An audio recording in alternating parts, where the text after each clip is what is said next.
Welcome. I'm Richard Waller, Executive Director of the University of Richmond Museums. The university museums comprise the Joel and Lila Harnett Museum of Art, the Joel and Lila Harnett Print Study Center, and the Laura Robbins Gallery of Design from Nature. Welcome to a conversation with the artist Larry M. Walker, one of the participating artists in the exhibition, titled Memories and Inspiration, the Kerry and C. Davis collection of African American art. This remarkable exhibition is on view in the Harnett Museum of Art, August 28th through November 20th, 2020. The exhibition features 62 artworks from the art collection amassed over a period of 35 years by collectors Kerry and C. Davis. Guided by a passion for collecting and by their own extensive knowledge of art, as well as a desire to preserve cultural memories and inspire their community, the Davises have amassed one of the richest private collections of African American art in the world. Organized and toured by International Arts and Artists, Washington, D.C., the exhibition was coordinated by N. Elizabeth Schlater, Deputy Director and Curator of Exhibitions, University Museums. The exhibition is made possible in part with support from the University of Richmond's Cultural Affairs Committee and funds from the Lewis S. Booth Arts Fund. Thanks. So I'm Elizabeth Schlater. I'm the Deputy Director and Curator of Exhibitions at the University of Richmond Museums. And I am going to read Mr. Walker's biography, and I've adapted it from the catalog of a retrospective of his work that was organized and presented by the Museum of Contemporary Art of Georgia. Larry M. Walker utilizes painting, drawing, collage, and mixed materials as the primary processes for his work. His career spans 50+ years and includes an extensive exhibition record, more than 200 invitational and juried group presentations, and 60 solo exhibitions in galleries, museums, and art centers in various parts of the country. Walker's work is also included in the permanent collections of numerous museums, private collectors, and corporations, including the Museum of Contemporary Art of Georgia, the Studio Museum in Harlem, the Huntsville Museum, the Los Angeles County Museum, the High Museum, and many others. Walker, the youngest of 11, was born in Franklin, Georgia in 1935. Following the death of his father in 1936, Walker's formative years were spent in New York City. There he graduated from the Fiorello H. LaGuardia High School of Music and Art and Performing Arts before relocating to Detroit for college. He has a BS in art education and an MA in drawing and painting from Wayne State University. His 42-year academic experience included 6 years in Detroit Public Schools and 19 years at the University of the Pacific in Stockton, California. He taught at Georgia State University for 17 years, serving 7 years as department chair and 11 years as director of the School of Art and Design. Now retired as a professor emeritus, Mr. Walker continues to add credits to his substantial accomplishments as an artist, visual arts supporter, juror, and curator. So we'll start off the conversation with a question from Richard.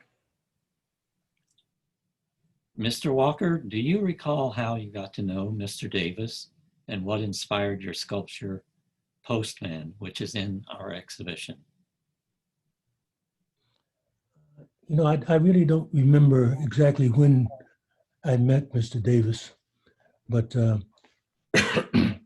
you and I both know that Mr. Davis was a postman for a number of years. In fact, he, somewhere along the way we met, I was intrigued by the fact that he was also a collector of art. And somewhere along the way, he acquired one of my pieces. I think he purchased one of my small pieces. And I guess he was intrigued enough to come to me toward the end of his retirement, toward the beginning of his retirement from the post office. And he asked me if I would be interested in and willing to do something that commemorated his involvement with the post office for a number of years.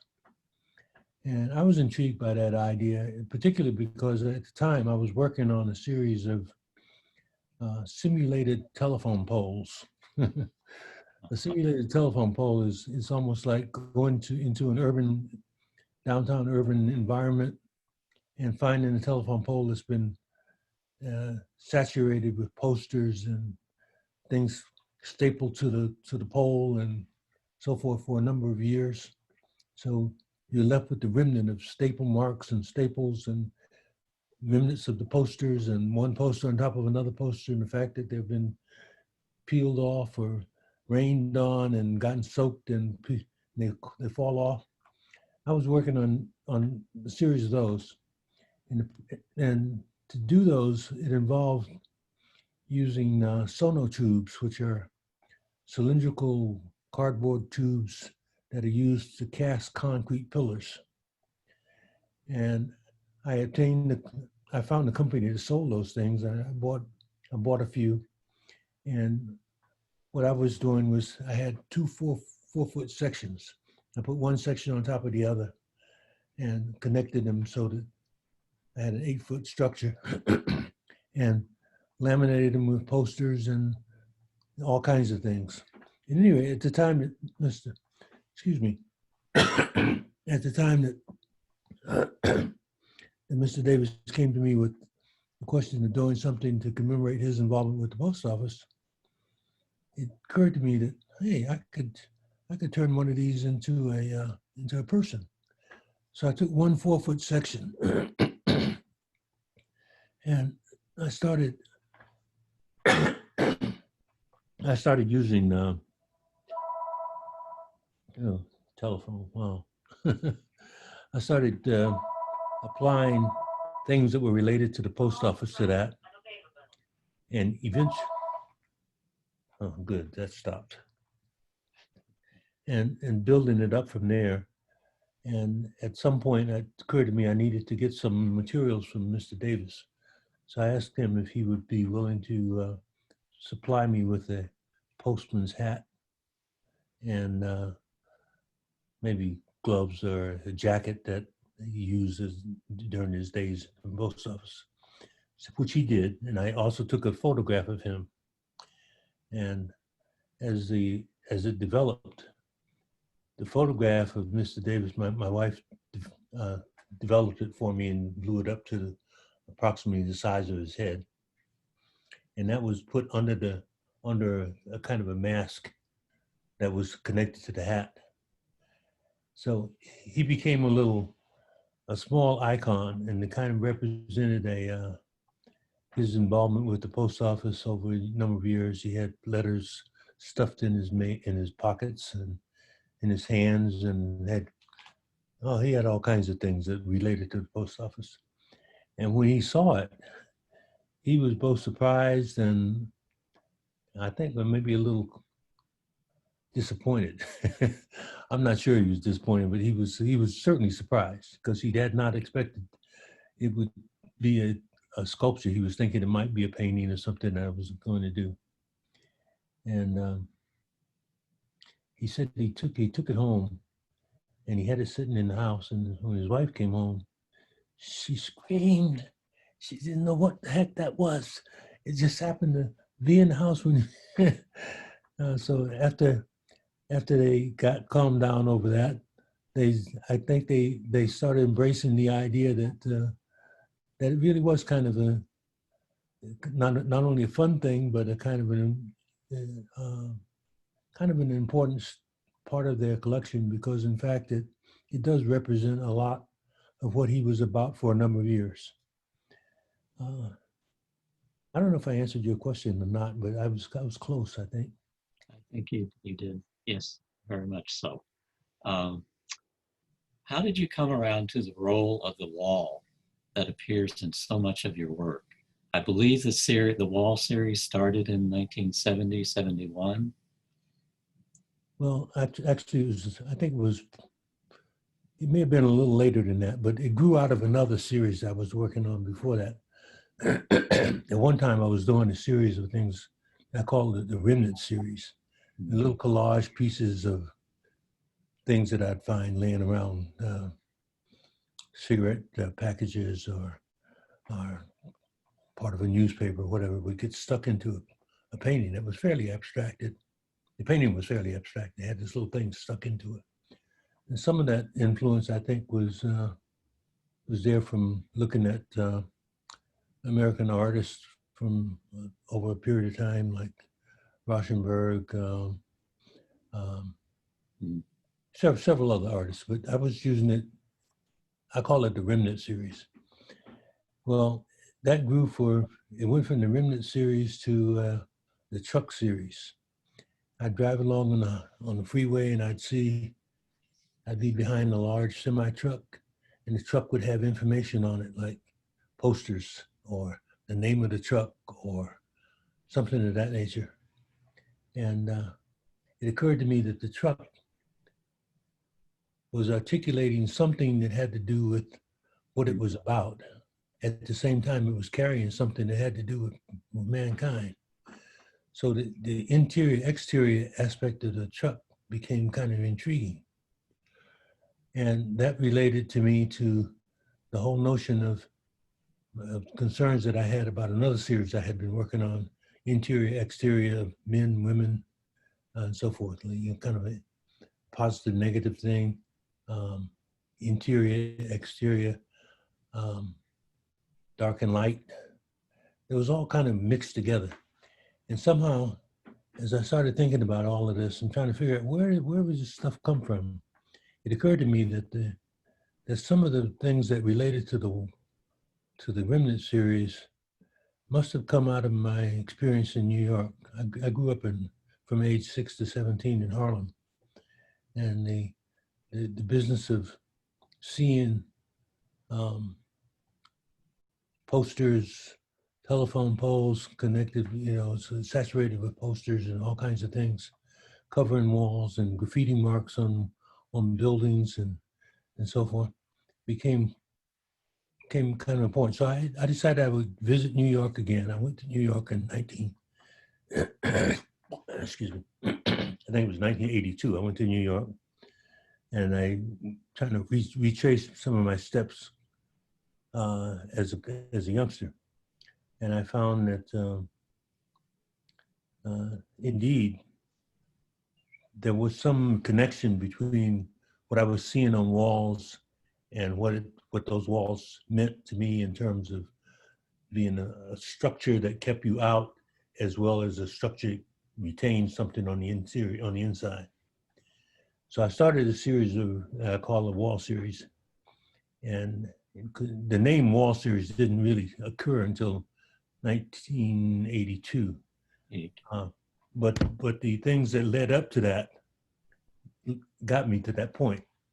And the Wall Series was identified mostly by the fact that there was a brick pattern that was connected in there.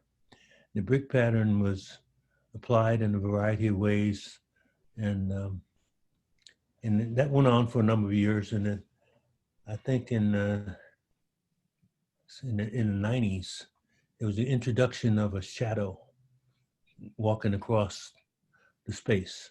The shadow represented a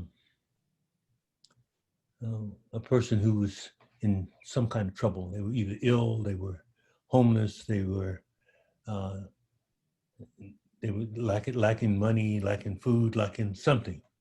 And so they were just a shadow and not the real person. And all you saw was a shadow. And when you think about people in situations like that in an urban environment, sometimes you realize that the person is not the person that you know or that you see. You're really seeing a figment of them. You're seeing an element that may have been connected to them in some way. So the shadow became important more so than they did. So the shadow introduced the shadow that walks across the surface of the pieces. Some of them were men, some were women, some were me. In fact, walking with a cane, bent over, leaning, and so forth. That's how the Wall Series started, and it went on for. It's actually still going, but it's changed. It keeps changing. and it involves incorporating other aspects of what I've been interested in and doing. And one of those things has to do with the I abstracted that as into another series called the Metamorphic series, and that had to do with um, interior, exterior aspects of the human body, mind, spirit, all connected into one form. And frequently, that aspect occurred in the Wall series as what I call wall spirits. Here. So you see some of the images of the wall. If you look close enough, you find little figures, little heads, or sometimes heads of people, sometimes heads of animals or birds, or somehow connected into the wall itself. They emerge out of it. At the same time, the wall functions as a barrier, not only a barrier to keep things out, but a surface to keep things in. So that's continuing. But in more recent times, the frequency of the Metamorphic series seems to be more prevalent. Can I pop in? I'm just going to ask a question about the telephone pole, which I didn't know you were doing. That seems like a nice logical follow from the wall series being somewhat 2D and then the telephone pole being 3D. So I'm just kind of curious how that series developed and if like the shadow shows up in those works as well, or if the pole's more of like the person. No. The poles came independent of the shadow, and the shadow is not part of Okay. the pole. In fact, the simulated telephone series is very, very small. There's only 5. Only did 5 of them. Actually 6. But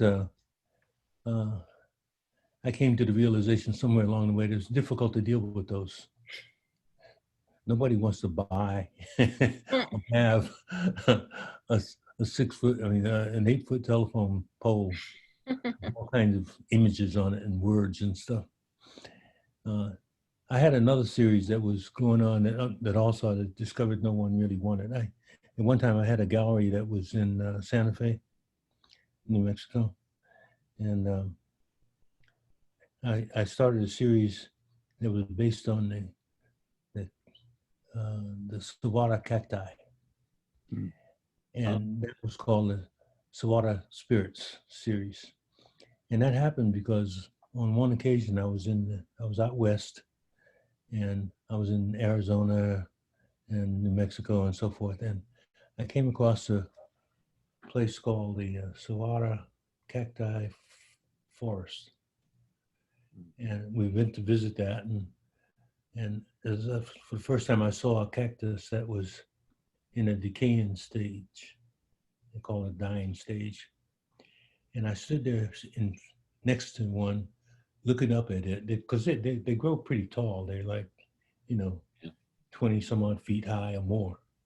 And they sometimes live to be 75, 85 years old. And I'm standing there next to this cactus looking up at it. And as though it was kind of falling apart. And when they start in a dying stage, the calabra, the parts that come off, the calabra parts, they fall off one at a time, and then the shaft starts to break in half, not in half, but in pieces. One chunk going this way, one chunk going the other way, zigzagging, and ultimately the outer shell peels away and reveals the interior. The outer shell is like the watermelon rind, and the inside is pulpy, soft.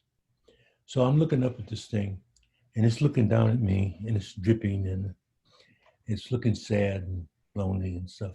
It was almost as though there was a conversation between it and me, or between it to me, as though it was saying, here I am, an old cactus. I've lived here in the desert all my life. I provided a home for rodents. I've provided a home for all of the creatures that live in the desert. Birds make their nest in me. I provide nourishment and water for some who are in need. And I provide an opportunity for people to take pictures of me too. everything that I've done, everything that I know, I've enjoyed, but now I'm on my way out, and I have to give this to someone, and I give all this to you. And I'm sitting here going, wow, this is heavy. I get the responsibility of saying something about this. So that experience led me to do a series of drawings that was called the Water Spirit series. The first in the series was 3 cacti in dying state. And as they came apart, chunk by chunk by chunk, they started to look like people. They started to look like animals. They started to look like birds. They took on their own personality, and they lived 3 in a row, standing there. After a few drawings, more were added, and pretty soon, human images were added, kind of like, almost like a shadow, coming in from the sides, entering the space, taking over. The human element interfacing with the cactus itself, cacti itself. They started to interface and embrace and become a whole unit, a whole family, a whole village. Pretty soon there were 15, 10, whatever, in one drawing. They were all drawings, and charcoal with actually a couple of paintings, but mostly all drawings. And there were I don't know how many were in that series, but what I discovered was that the gallery director in Santa Fe told me directly, he says, nobody's going to buy paintings of drawings of cacti, not out here. We live with cactus all the time. We don't want any more cactus in the house. So eventually that series kind of went by the wayside as well. But I learned a lot out of that experience, and that experience kind of magnified or increased the interest and involvement with the metamorphic aspect of my work. That was another long-winded answer. I'm sorry. That's great. I guess, I used to, when I was teaching, I had classes that were 3 hours long.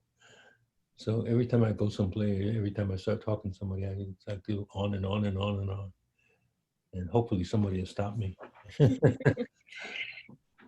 great. With your wall series, a lot of them have a division in the middle with something hanging down. Is that part of the spirits, or? In a way, yes, but it was not. I did not identify as part of the spirits initially. I think the first piece that I remember using something hanging was, I don't know if I sent an image of that or not. It's called Secret Number 2, and it's a diptych, acrylic painting diptych, and the word secret is kind of across the 2 images near the bottom. It's a very dark piece. The paint kind of flows down the surface, and in between, there's about 1 inch between one panel and the next panel. And there's a chain hanging, and at the base of the chain are slave shackles. Right. The slave shackles have their own history, and they bring up all sorts of ideas and notions about the history and the notion of what happened during those times and so forth. And it's kind of a secret in and of itself. And from that series, I did some others that were hanging. But the idea of saying things hanging in the space like that, I think initially was adapted from something I saw in works by Eva Hess some time ago. And I have other pieces that have things hanging. Sometimes there's one piece that's called Elegy to Eva, in fact, and it has things hanging that look like string beans. Several of them hanging just in front of it. It's like a shield. And these things are hanging from the top of it. Yeah. Wow. We have in the exhibition, we have a study for one of the wall series. Oh yeah, that's right, you do. And that's a very important component of the piece. It's quite moving. I have something hanging in that one? You do. Yeah. Cool. I've forgotten that. Can't quite tell what it is. Incidentally, Mr. Davis has another piece of mine that he found in an auction, not an auction. He found in a I don't know. He said it was an estate sale in California. He was visiting California, came across an estate sale. He went to see that, and he bought this little piece. It's a very small etching, and it's called Stockton Man Contemplating Aerodynamics Art, something like that. And it's the piece that I did when I was back in 1976. I took a class down at Cal State Stanislaus in Durlock, California. And I want to increase my experience with etching and printmaking and so forth. And did this little piece down there. And it was based on the fact that the school invited somebody to do an aerodynamic flyover and demonstrate how the stuff coming out of the airplane and smoke and so forth could create art images. And I sit there wondering, this is ridiculous.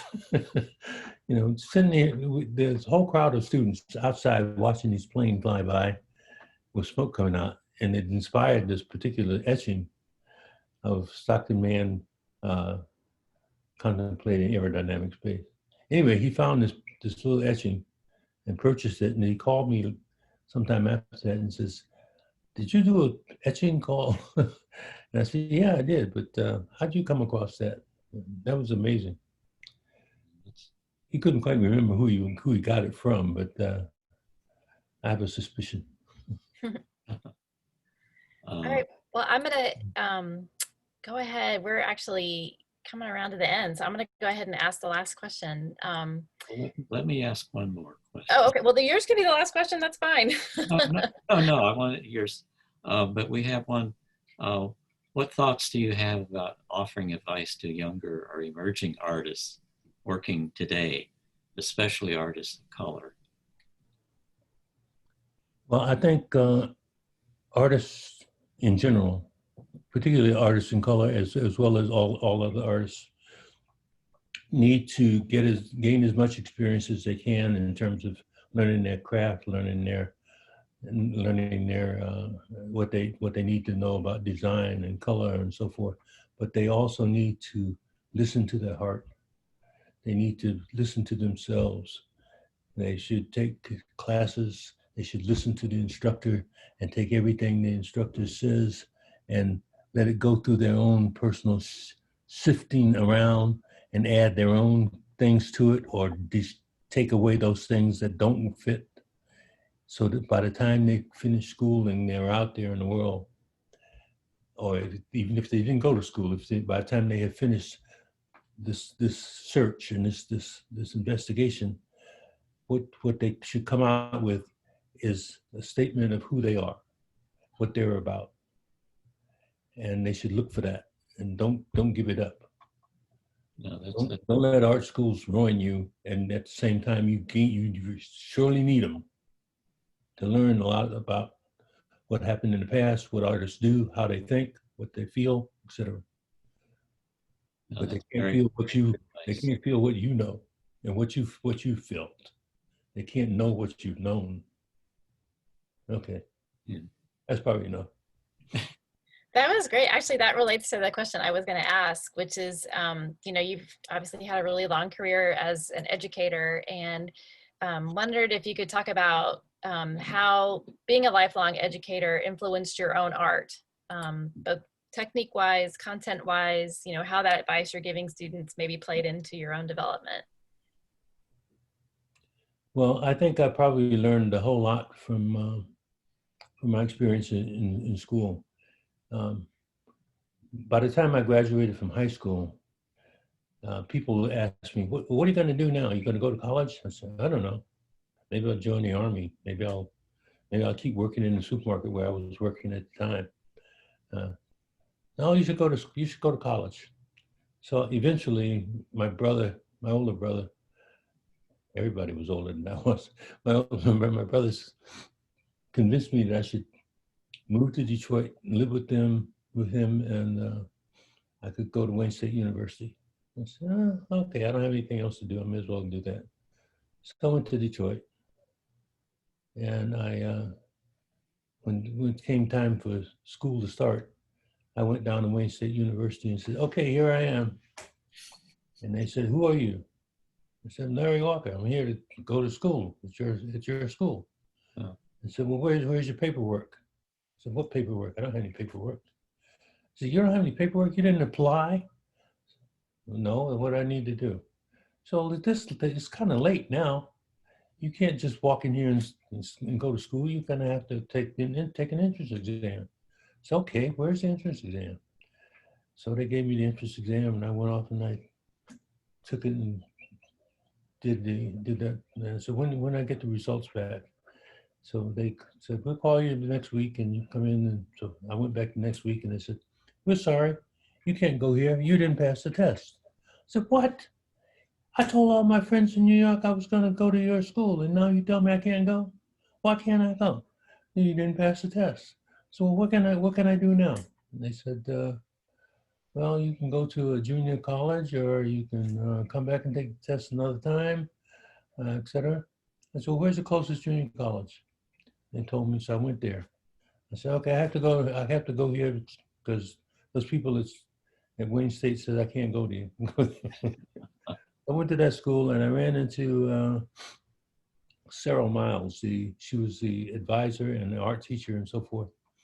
And we sat down and we talked, and she says, okay, you come in, you take this drawing class, you take this painting class, you take this art history class, you take this math class, you take this English class. And wait. I said, you said art history? I said, I don't need that. She said, what do you mean you don't need that? I said, I had that. She said, you had this college level art history class in high school? I said, yes. She says, well, I'll tell you what. We went back and forth. And finally she says, I'll give you the final exam for this course. If you pass it, I'll waive the class. You don't pass it, you take it. I said, okay, when you want me to come back and take the course? She said, right now, put up or shut up. So I said, okay. I took the test and I passed it, but I didn't pass it with highest colors. And she says, now I see why you probably didn't. She says, there was a whole lot of questions on the test that had to do with Melanesian art. And you probably didn't have Melanesian art connected into your art history class in high school. I said, no, I never heard of Melanesian art.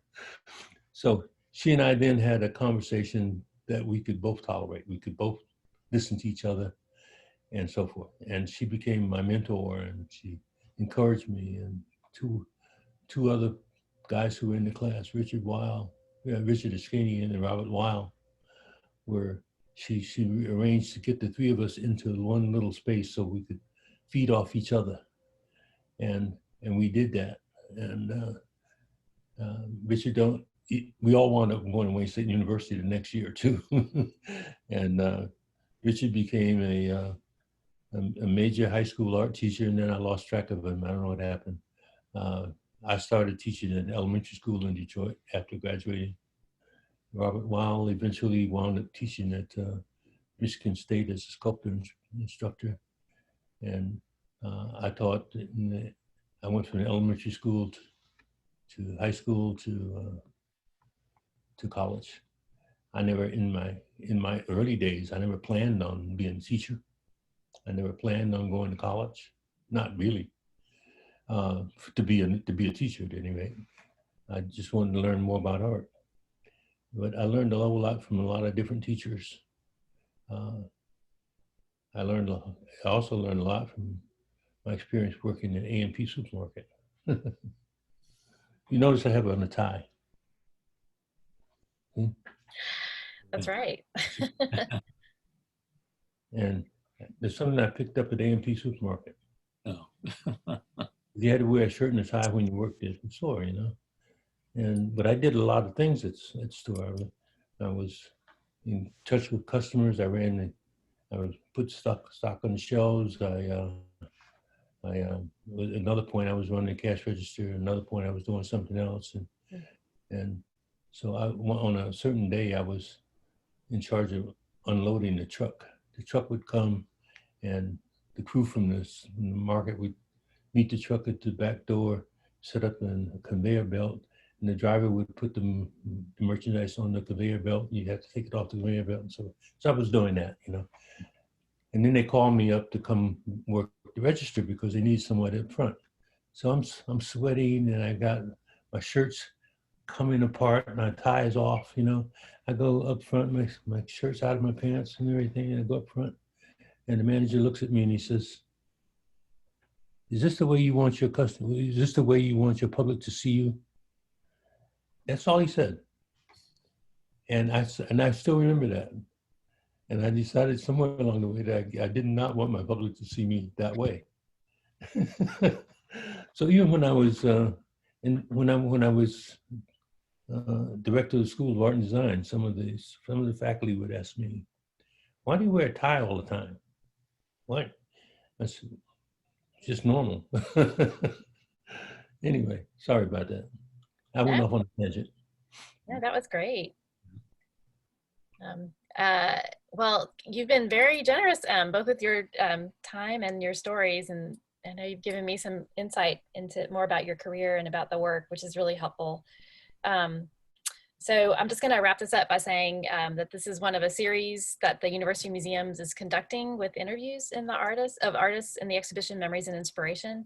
And we'll post this on our website, and they'll be available during and after the show. And Mr. Walker, thank you so much for spending the time. And I'll just say again, you know, I appreciate you sitting in front of that artwork that tells everyone to vote. It's pretty important. Okay. Thank you. Thank you very much. I appreciate the time that you took with me, and I appreciate the opportunity of sharing whatever with the students and faculty at in Richmond. Thank you. Well, it's been wonderful talking with you. You take care of yourself. Be good. All right. Thanks. Take care.